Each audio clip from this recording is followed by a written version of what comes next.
I forgot the name of the hospital that Andrea was staying at. I only realized that I had forgotten it when I was reading all of your replies in the last post.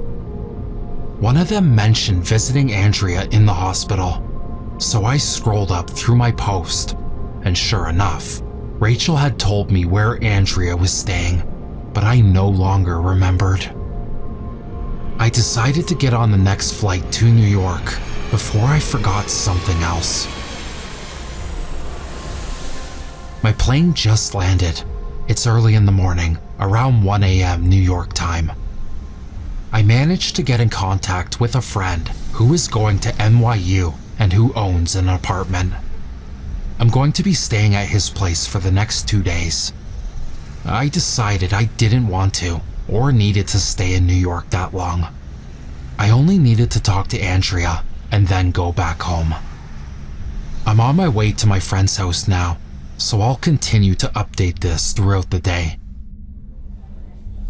It's 3:30 p.m. right now, and I'm sitting in a coffee shop. I just visited Andrea, and a lot happened. I thought they weren't going to let me see her. I'm not family after all, but I told them that my grandfather had been a friend of hers, and he had recently died. They said that as long as I didn't tell Andrea about my grandfather's death, I was allowed to visit her. I only had 20 minutes to do so. It was one of those fancy hospitals, like the ones celebrities go to. They led me to Andrea's room, which had a decently sized bed, its own bathroom, and a carpet. Andrea was sitting in a rocking chair in the corner, still as a doll. She had big, messy curly hair, and she was wearing sunglasses. She was also incredibly thin. She looked old, older than 48 years old. Hey, Andrea?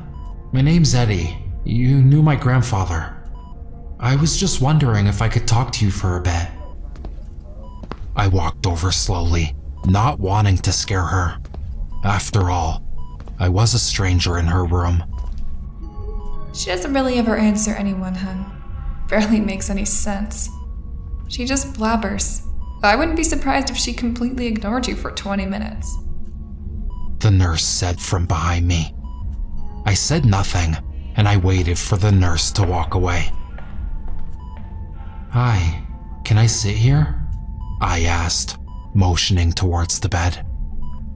Andrea very faintly nodded, and so I took a seat. My grandfather's name was Lorenzo Romano. He was a detective in Los Angeles in the 70s. He helped you once, I stuttered. I saw Andrea's lips move, and she seemed to whisper something. Sorry, I didn't catch what you said. Andrea turned her head in my direction. Mother, she said, barely above a whisper, but I definitely heard it. I got up and crouched down in front of her. Yeah, do you know about her? I asked. Mother, she whispered. I looked behind me to make sure that the nurse wasn't within earshot. She killed my grandfather. I just want to know what happened. Suddenly, Andrea reached out and gripped my shoulders hard. You'll never find her. She'll make you forget. You're one of the lucky ones. I can't forget. Never. I see them everywhere that I look. I see them all. I see my mother. I see Andrew Winston. I see Charles Stein. I see Luna Kavanaugh. I see your grandfather. I could see my reflection in her sunglasses. Look at me. You're not crazy. I'm cursed. All right, time's up. I jumped at the sound of the nurse's voice. Had it really been 20 minutes already? I got up and followed her out down the hallway. May I ask, why is Andrea wearing sunglasses indoors? Well, some blind people just do. I stopped walking. Andrea's blind? Yeah. You didn't know? I shook my head. Yeah, she's been blind for 41 years. Stabbed herself in the eyes when she was about 12. That's when they put her in here. Wait, did you say 41 years? The nurse nodded. But she blinded herself when she was 12, and she's only about 48 now. The nurse gave me a confused look and shook her head slowly. No, Andrea Stewart is 53. But my grandfather said he met her in 1976, and she was about 5 or 6 years old at the time. That can't be right. Well, maybe your grandfather was confused. Andrea Stewart was born in 1965. I really didn't want to keep arguing with the nurse, so I agreed. My grandfather had gotten it confused, but I knew he hadn't. He had told me that it was 1976, and that Andrea was about 5 or 6 at the time. I'm more confused now than ever. Why would he lie? And how could he confuse all those years like that? Was this the mother's doing? Did it somehow make him forget the years that things happened? I really don't know what to do. If things didn't happen in the year that my grandfather remembers them happening, then what do I do with all the information that I have? I can't exactly look up the victims, even though Andrea seems to remember all of their names. My grandfather did say that everyone else has forgotten them, and what does she mean when she said she saw all of them? Is she the mother? Does she know who the mother is? Why wouldn't she tell me if she didn't know? I'm sitting in a coffee shop right now. It's about 3:50 p.m. I noticed that there was a note in my pocket, so I pulled it out. It was a note that was not in my handwriting, and I don't remember having put it there, nor do I remember anyone else putting it there. On the piece of paper, it just says the name of the psychiatric hospital in Los Angeles and a phone number. I called the number a few minutes ago, expecting it to be the number to the hospital, but it wasn't. I recognized the voice that picked up though, and it was Andrea.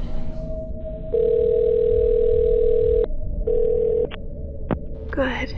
You found it. How do you have a phone? Winston and I were both patients at Lakeview Hospital in Los Angeles, although he was obviously there before I was. Colin asked to speak to Nurse Connor. Okay. Why do I need to speak to Nurse Connor? Ask her about Winston and I. I have to go. Good luck and remember the mother. The line went dead after that. I haven't tried calling back. Something tells me that Andrea is not going to answer, and if she did, she would probably ignore my millions of questions. I decided to contact one of Rachel's sons though. I'm not sure what I thought I would get out of him, or if he would even answer, but I needed to know if the second man in the picture was Winston. I contacted her eldest son, Eric. Hello? Who is this? Hi, I knew your mother Rachel. She was a friend of my grandfather. His name was Lorenzo. Listen, I'm really sorry for your loss. I was just speaking to your mother yesterday, and I just want to ask you a quick question. I've attached a picture to your messenger, and I was wondering if the man on the left was Andrew Winston. I know this is an odd thing to ask, but I appreciate your help. I don't know who you are, but if this is your idea of a joke, this isn't funny at all. I don't know anyone named Andrew Winston, and I don't know why you have that photograph. As for what you said about talking to my mother, that's a real bitch move. I don't know what you're doing here, but please stop. I will call the police. I'm sorry? I didn't mean to offend you. I was just wondering who that man was. Look, I didn't know your mother that well, but she knew a lot about my grandfather. I only spoke to her once, yesterday, as I said. I'm really sorry if I angered you. This really isn't funny. I don't know who you are, but you obviously don't know my mother at all, as you're claiming to. There's no way you could have spoken to my mother yesterday. She killed herself 3 days ago. I stared at my phone for what felt like hours.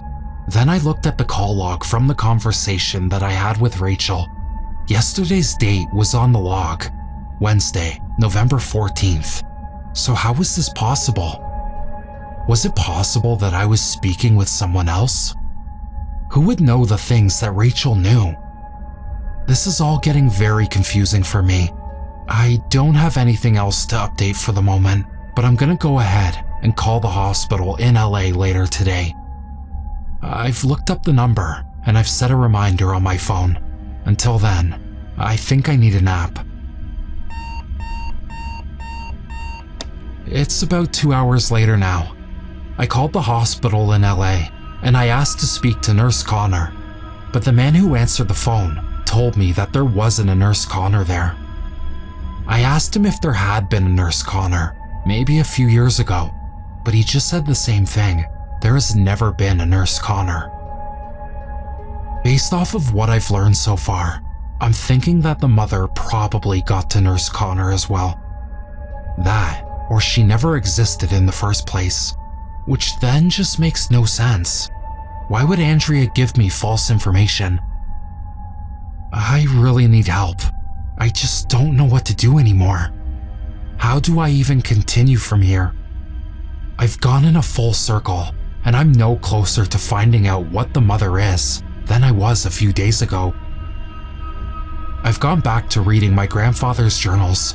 I'm on the second one now, but there hasn't been anything new in this one either. I can't just sit here waiting for someone else to die and be forgotten. I've even started thinking that maybe I've already forgotten someone.